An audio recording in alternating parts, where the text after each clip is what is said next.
Fresh herbs are a great way to add flavor and freshness to any meal, but keeping your herbs from going bad can be a little bit tricky. So today I'm going to give you some tips to do just that. Hi everybody, my name is Sarah and I am the registered dietitian for the Dr. Yum Project, and today we're talking all about fresh herbs. So the thing with fresh herbs is they do make such a big difference when it comes to the flavor of our food, but a lot of people worry about the herbs going bad or not using them in a timely manner because, you know, they're a fresh thing and they can seem to go bad really, really quickly. And if you're buying them at your grocery store or your farmer's market, you don't want to buy these beautiful herbs and then just have them go to waste. And even if you're growing your own fresh herbs on your windowsill or on a patio or in a garden space, you might be thinking about, how can I actually grow this so that it lasts and the plants are healthy and I'm getting the most production out of my herbs. So today I'm going to share some tips with you on how to get the most out of your fresh herbs and how to keep them fresh as long as possible,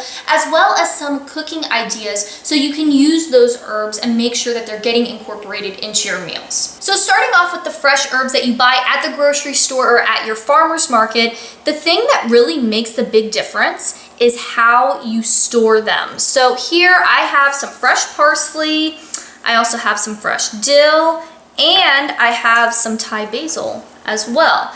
And you might not believe it, but all of these herbs were bought a week ago. I've had these for a week and they look like this. And now you can see that, the parsley, there's some yellowing happening here with some of the leaves. I have also pulled out a few yellowing leaves over the course of the week, as well as just used some of the parsley. But we've still got all of this great fresh parsley that looks basically the same way it did when I went to the grocery store and bought it. And the same goes for the dill and the basil. They look great.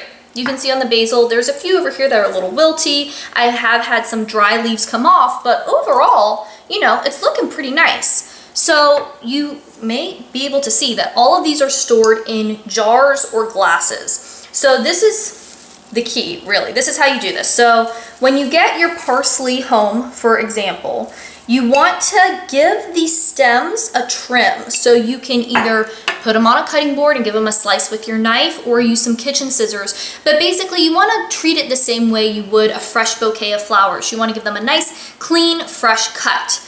And then you want to put them in a glass or in a jar with some water. So you can kind of see here, I've got a little water line. Now you will need to keep an eye on them because you will need to add more water over time as the leaves suck it up and it just evaporates into the air. But this really keeps them fresh for at least a week, even up to 2 weeks. And that makes all the difference when it comes to your fresh herbs. Now, depending on the herb, you might need to store it a different way. So for the things that have the very soft, tender stems, like this parsley or this dill or even cilantro, I find that they do best in the fridge. So once I cut them and get them in their glass with water, I store them in the fridge and they do really well that way. Now for basil, I find that it does better sitting out on the counter rather than in the fridge. You can see this Thai basil has a pretty strong stem, and I don't know if that's the reason, but it's just through my experience what I've found is that the basil does better sitting out, whereas the cilantro, parsley, and dill do better in the fridge. I also find that mint does better sitting out than in the fridge. Now you can play around with it and see what works for you, but that's what I have found to be the most successful when it comes to keeping the herbs really fresh. Now, of course, you do want to keep checking them in the fridge and just to make sure that they have enough water, that there aren't any little bits, because some parts might start to go before others. So if you can get those out, that's great. But just keeping an eye on it and, checking it every so often, you can really make your herbs last a really long time this way. Now, just a side note, this won't work for things that are not in bunches. So if you have some sort of herb that's more like little small pieces, or sometimes you get really small packets, this tip won't really work for those, but at the same time, those little packets tend to be really expensive for the amount that you get. So if you can use this tip, you can get the larger bunches and get a better bang for your buck because you're actually going to be using this now because it won't be going bad so quickly. So all of that is great, but if you really enjoy fresh herbs and you want to get the most for your money, then growing fresh herbs is a great thing to try. Even if you don't have any gardening experience or you don't have a lot of space, fresh herbs are a wonderful place to start. Now, one thing that you should think about when you are growing your fresh herbs, some tips for beginners. First is sunlight. So some herbs need more sun than others, so that's just a good thing to check. Check how much sun the herb you want to grow needs, and that's going to affect, whether it's going to be fine in a certain room in your house or in a certain area of your yard or patio. You just want to make sure that it's getting what it needs in terms of sunlight, because some plants just need more than others. Something else that can be an issue for first-time herb growers is when the herb starts to flower. So a lot of people don't really think about this if they haven't grown fresh herbs before, but all of these herbs put out flowers. That's how they create seeds, and that's how the plant keeps going. But if you've just bought them in the store before, you never really see them at that stage. When you're growing them, you're going to start to see that happening. And when your plant starts to grow flowers, a lot of people are like, I don't know what to do. Do I let this happen? How am I supposed to handle this? And it really depends on what you want to get out of your plant. So when your herbs start to go to flower, they're putting energy into the flowers and then eventually the seeds, and they're not putting energy into the leafy parts, which are generally the parts that we eat. So that means that your production is really going to go down. The leaves can start to get smaller or bitter, just not taste as good.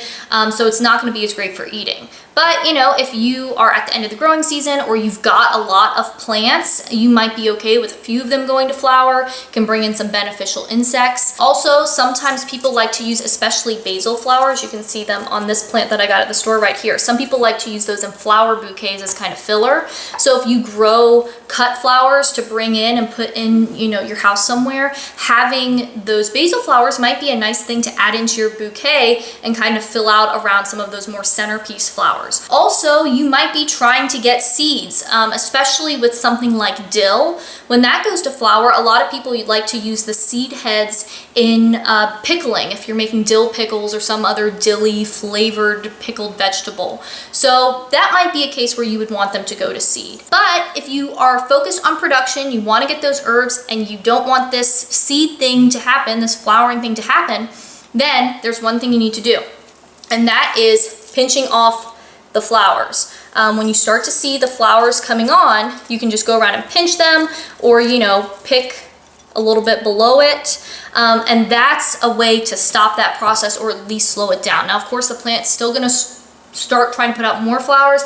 You kind of have to keep an eye on it and just make sure you're pinching so that the energy is going into those leaves and not going into flower production. Now, at a certain point, it can get to be a lot if your plant is really trying to put out flowers and you're having to go through and pinch them off all the time. So in that case, something else you consider is starting some new plants. So if you're growing in a container and you have enough space, you might clear out a portion of those and start some new seeds, or maybe get a fresh plant and let those get going. And then by the time they get, big and lush and you can start picking from them, then you can clear out the other ones that are really trying to flower, or let them go to flower and do their thing. But when you have different plants going in different stages like that, that's a kind of a nice way to rotate it, so you can keep it going without having to worry about picking flowers off your plants all the time. So now that we've discussed how to take care of the fresh herbs that you buy and the fresh herbs that you might be growing, let's talk about using those fresh herbs in our cooking. So the first thing I think you need to remember is that more herbs, I think, is generally better. A lot of times we're used to recipes that call for like a tablespoon of minced parsley, or just a little bit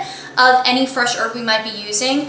But if you've got, something like this, go for it. Use it. Use a ton of it, especially on like a meal that's kind of like a green bowl situation where you got a bunch of different stuff. Putting a sprinkle of fresh herbs on the top, loading it up, delicious. Also, if you're on dryum.org and you're using the Meal-O-Matic, which is our free tool to create a recipe with whatever you have on hand, a lot of times the Yumify ingredient, that kind of last final sparkle that really takes your meal to the next level, is a fresh herb. So look out for those there and load it up. Again, don't think you have to use some small amount. Put a ton on there because it's going to make it taste great. And thinking of other ways to use fresh herbs, maybe like on a sandwich. Get a handful of dill and put that on there. Don't feel like you have to use these teeny tiny little amounts. go for it. It's gonna be delicious and it's gonna make sure that you're actually using it. Something else you can do if your herbs are kind of getting to the point where you're like, okay, we need to use these up, but I don't really know what to do with them, make an herb sauce. So you can take something like this parsley and mix it with some lemon juice or vinegar and some oil and maybe a little squeeze of mustard, salt and pepper, put it in a blender, blend it up. You can make kind of a pesto style situation if you have basil. Making different types of herb sauces can be a great way to get that stuff processed, and then you can have it in your fridge to drizzle on things, or you can freeze it in ice cubes and kind of have it in your freezer for later to use. That can also be great. And if you really get to the point where you're like, okay, these herbs are really at the edge and I don't know what to do, put them in a bag in your freezer. It's a great idea to keep a freezer bag just hanging out there for any sort of veggie scraps or any herbs that really need to get used, because then when you get enough in there, you can make a broth out of it. So you can throw all those veggie scraps into a pot with some water and some salt, or into a slow cooker and let it hang out and go, and you can make a really great vegetable broth. If you have leftover bones from a chicken or something, then you can throw those in there and you can make a really great chicken broth. But having those vegetables just kind of in the freezer hanging out frozen and just waiting for you means that you're gonna kind of save them for later and be able to at least get something out of them in the form of fresh homemade broth when you're ready to use them. And let us know in the comments if you have any ways that you really like to use fresh herbs in your cooking, because we would love to hear about your cooking adventures. And of course, as you're cooking at home and making different recipes from the Dr. Yum website, or if you're just making yummy food in general with some of the tips that we've been sharing in our videos, definitely take pictures, post them on Instagram, post them on Facebook, and tag us so that we can see the kind of stuff that you're making and what's going on in your kitchen. We hope that you are staying home and staying healthy, and we will see you in the next video.